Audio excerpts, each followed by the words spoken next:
Provinsi Daerah Istimewa Yogyakarta. Provinsi ini merupakan salah satu di antara banyak provinsi di Indonesia.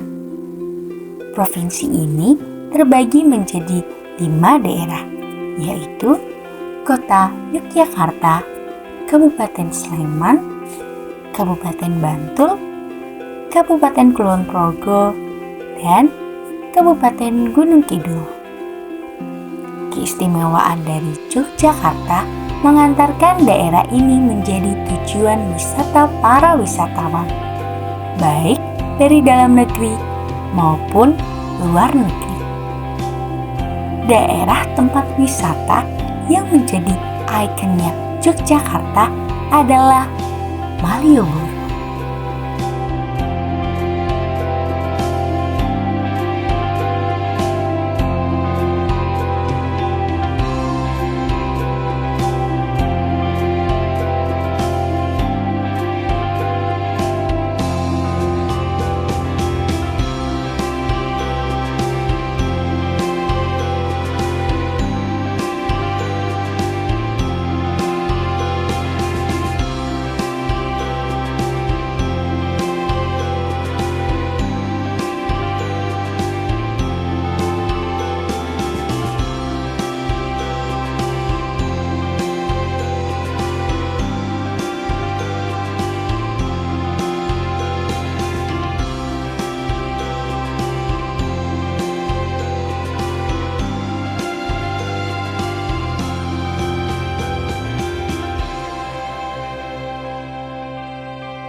Provinsi Daerah Istimewa Yogyakarta yang memiliki pesona yang sangat istimewa di setiap sudut di daerah ini.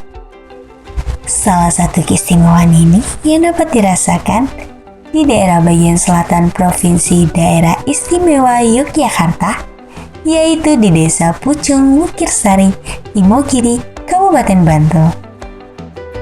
Desa ini terkenal dengan sentra pembuatan wayang kulit yang turun-temurun dan memiliki konsumen dari masyarakat umum, dalam negeri maupun luar negeri. Pengrajin wayang kulit yang secara keseluruhannya memiliki kurang lebih 600 pembuat wayang kulit. Dan tidak hanya membuat wayang kulit saja, akan tetapi juga membuat lukisan wayang dan aksesoris wayang lainnya. Salah satu di antara banyak pengrajin, saya juga menggantungkan nasib saya untuk membuat usaha wayang kulit. Alhamdulillah, saya telah memiliki 6 pegawai dan konsumen dari berbagai daerah. Dan tidak hanya dalam negeri saja, tetapi luar negeri juga. Saya membuat wayang kulit sejak kecil, dan bakat yang diturunkan dari keluarga saya sendiri. Saya termasuk salah satu dari ratusan pengrajin wayang kulit yang mewarisi bakat turun-temurun dari 100 tahun yang lalu di desa ini, di Desa Pucung Wukirsari, Imogiri, Kabupaten Bantul. Saya bersyukur saya dikelilingi orang-orang yang baik, seperti pelanggan saya, pegawai-pegawai saya, ataupun orang-orang yang saya kenal. Bahan dasar pembuatannya pun terbuat dari bahan kulit, seperti kulit kerbau, kulit sapi, kulit kambing, dan lainnya. Bahan kulit yang paling bagus adalah kulit kerbau. Produksi satu wayang sekitar 10 hari, jika diestimasi waktu pengerjaan, tergantung tingkat kesulitannya juga.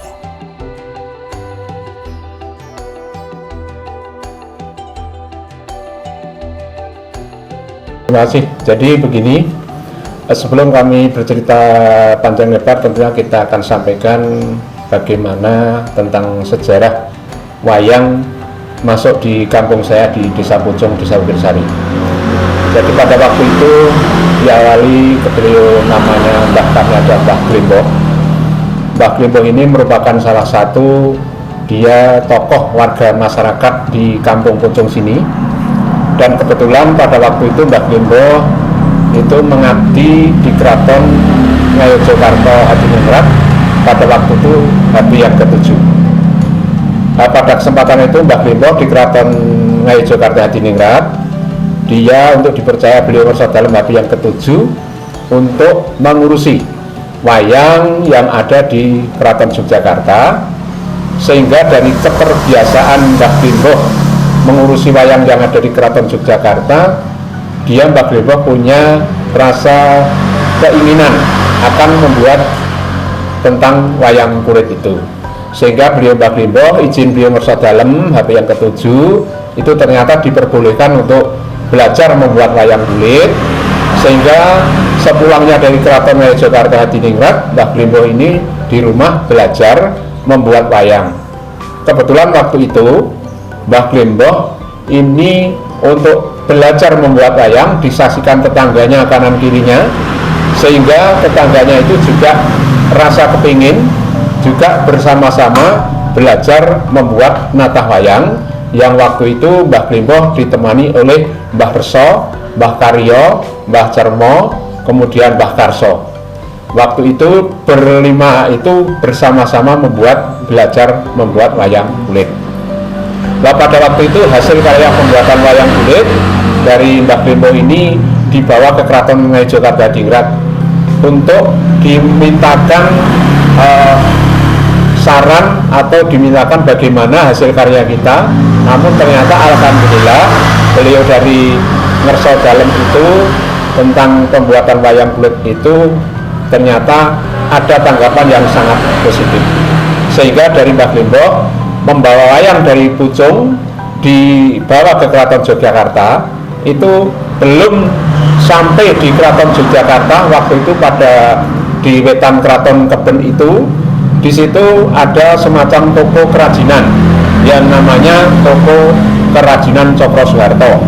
Waktu itu Mbah Glimboh wayangnya itu dilihat oleh toko kerajinan itu, sehingga ada respon dari pemilik toko Cokro Soeharto itu, sehingga Mbah Glimboh untuk diteruskan membuat wayang sehingga akan dibantu tentang pemasaran. Jadi singkat ceritanya, wayang masuk di kampung Pucung ini diawali dengan Mbah Glimboh karena dia salah satu tokoh warga masyarakat dan menjadi abdi dalam di Keraton Yogyakarta. Saat itu Mbah Glimboh untuk ditemani tetangga-tetangga itu. Pada waktu itu kurang lebih tahun 1917 untuk wayang ini masuk di kampung Pucung, Desa Wirsari, Kecamatan Imogiri, Kabupaten Bantul, Yogyakarta. Jadi sebelum tahun 98 di Pucung ini banyak pengrajin yang kurang lebihnya ada pengrajin sekitar 1.200 pengrajin, maka dinamakan adalah Kampung Wayang. Namun pada tahun 98 bahwa di negara kita Indonesia ini dilanda dari berbagai krisis, diantaranya krisis moneter, disusul dengan bom Bali, kemudian lengsernya beliau Presiden Soeharto, sehingga dari mata dunia bahwa di Indonesia ini ternyata sangat kacau, sehingga mengganggu stabilitas tentang adanya di Indonesia, sehingga dampaknya itu para pengrajin banyak yang kolab, sehingga waktu itu sangat kolab sekali, sehingga ada yang banyak alih profesi, ada yang kurang lebih 4 tahun ini sangat vakum untuk pengrajin ini. Namun alhamdulillah sejak terus tahun 2003 ini mulai bangkit lagi, sehingga pada detik ini saat ini di kampung saya ini pengrajin ada kurang lebih 600 sekian pengrajin. Nah, kapan menjadi wisata wayang di kampung ini sebetulnya sudah lama. Untuk kampung ini menjadi salah satu tujuan objek wisata, yaitu yang didatangi oleh wisatawan baik itu dari luar negeri maupun dalam negeri. Namun secara resmi atau secara pemerintahan bahwa di kampung wayang ini dimunculkan sejak tahun 2014. Ini 2014 di daerah ini disebut daerah Desa Wisata Wayang, yang saat ini alhamdulillah untuk desa wisata wayang ini banyak para pengunjung yang khususnya jiwa seni atau yang suka dengan seni kerajinan wayang kulit di tempat kampung saya ini. Jadi saya mulai menjadi pengrajin wayang kulit ini sebenarnya kami dimulai dari orang tua, dari turun-temurun orang tua saya. Namun saya mandiri mulai berkecimpung di bidang seni kerajinan wayang kulit ini saya diawali dari tahun 1987. Waktu itu saya 87 ini memulai dengan bekerja membuat wayang kulit ditemani dengan istri saya. Jadi kita berdua membuat wayang kulit sampai jadi, jual sendiri, nanti untuk dibelikan bahan baku sendiri dan dijual lagi. Itu hanya dari tahun 87. Namun alhamdulillah pada waktu itu saya untuk mulai bisa memberdaya diri pada waktu tahun 1989 saya pameran ada di Jakarta. Pada waktu itu dibawa oleh Dinas Perindustrian dan Perdagangan Kabupaten Bantul untuk pameran di Arena Pekan Raya Jakarta di PRJ. Pada waktu itu alhamdulillah saya mendapatkan respon dari pengunjung sehingga kita mendapat pesanan dari Kairo. Waktu itu mendapat pesanan 4 lampu yang jumlahnya pada waktu itu 1000 biji untuk dikerjakan harus selesai pada 1 bulan. Nah, dari itulah pemberian yang kita melangkah pameran yang ada di Jakarta sehingga punya rasa ingin akan mengembangkan usaha kami, sehingga pada saat ini kami punya tenaga kerja kurang lebih ada 22 pengrajin. Jadi berkaitan dengan proses pembuatan wayang kulit, berapa lama ini dikerjakan prosesnya? Dari pembuatan kulit itu 3 hari, kemudian proses pemahatan itu kurang lebih juga 4 hari, kemudian proses pewarnaan 3 hari. Jadi kalau misalkan contoh diambil wayang 1 kurang lebih sekitar 10 hari pengerjaannya. Jadi kaitannya dengan kendala apa yang kita rasakan? Yang pertama, kalau kita proses pembuatan wayang ini adalah cuaca untuk pembuatan kulitnya. Jadi kalau memang itu cuacanya hujan, itu memang mengurangi tentang prosesnya pembuatan wayang kulit agak terlambat. Itu secara proses.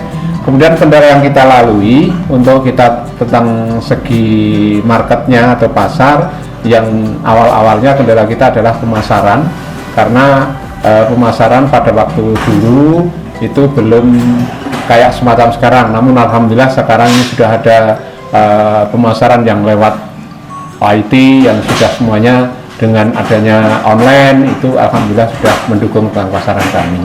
Namun pasar tetap merupakan salah satu catatan kami, tetap bagaimanapun juga memang masih banyak kendala. Harapan kami karena tahun ke tahun ini akan punah, berkurang pengrajin kami mohon dengan pemerintah yang terkait untuk bisa memberikan motivasi, memberikan suatu dorongan, memberikan suatu gagasan yang harapan kami ini untuk pengrajin di tahun ke depan ini tidak akan punah, namun malah bisa berkembang.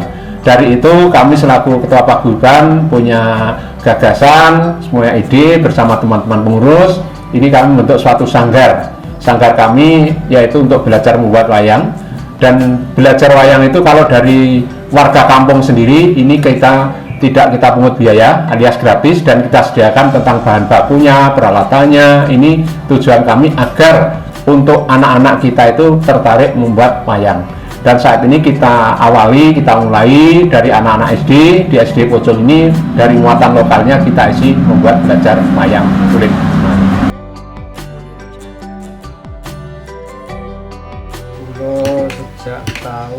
Pengrajin sejak tahun 83 Mas. Ini menawi rampung pun wayang itu tergantung ukurannya wayang. Menawi wayangnya gede niku nggih dangu, nek wayangnya cilik niku nggih mboten suwe. Rata-rata kalau wayang seperti ini niki bisa 5 hari selesai. Tapi kalau yang kiranya dan terlalu rumit itu bisa mencapai 10 hari. Tergantung ukuran wayangnya. Kalau ukuran wayangnya mini seperti ini, ya ini bisa 1 hari selesai. Niku nek ndamel gunungan iso suwe Mas, itu iso makan 20 hari belum ngecate. Ini satu bulan ini yang bikin yang paling halus, paling rumit nih gamel gunungan. Ini tuh melalui pemasaran mas. Pemasarannya misalnya negara lagi keadaan tidak stabil itu mengganggu kendala pemasaran, makanya membuat yang jadi lesu. Soalnya negaranya misalnya lagi politik nonton pun mengganggu perekonomian para pengrajin. Sing paling nyenengke niku nek gawe sing gelis terus lenuku rada larang pesenane akeh niku paling menyenangkan mas. Harapan kula mugi-mugi wayang niku tetep langgeng, soalnya niku nguri-uri seni budaya. Di samping nguri-uri sedaya seni budaya niku warisan adiluhung. Dadi mugi-mugi wayang niku mboten punah. Yang jelas di sini kualitas barangnya lebih bagus, dan di sini juga kan langsung ke pabriknya, makanya harganya juga pasti lebih murah. Saya kesini beli biasa jadi buat koleksi lah. Datang ke sini ya mas, udah sering sih. Berapa ya? Udah gak hitung sih, udah sering langganan ke sini. Yang pastinya berapa? Pertama sih saya pengen lihat desanya kunjungan gitu. Terus habis itu sekalian saya cari souvenir juga buat teman-teman saya, buat ya rekan-rekan bisnis saya. Pertama kali mas, pertama kali kesini. Terus ya makanya agak-agak nyasar dikit sih.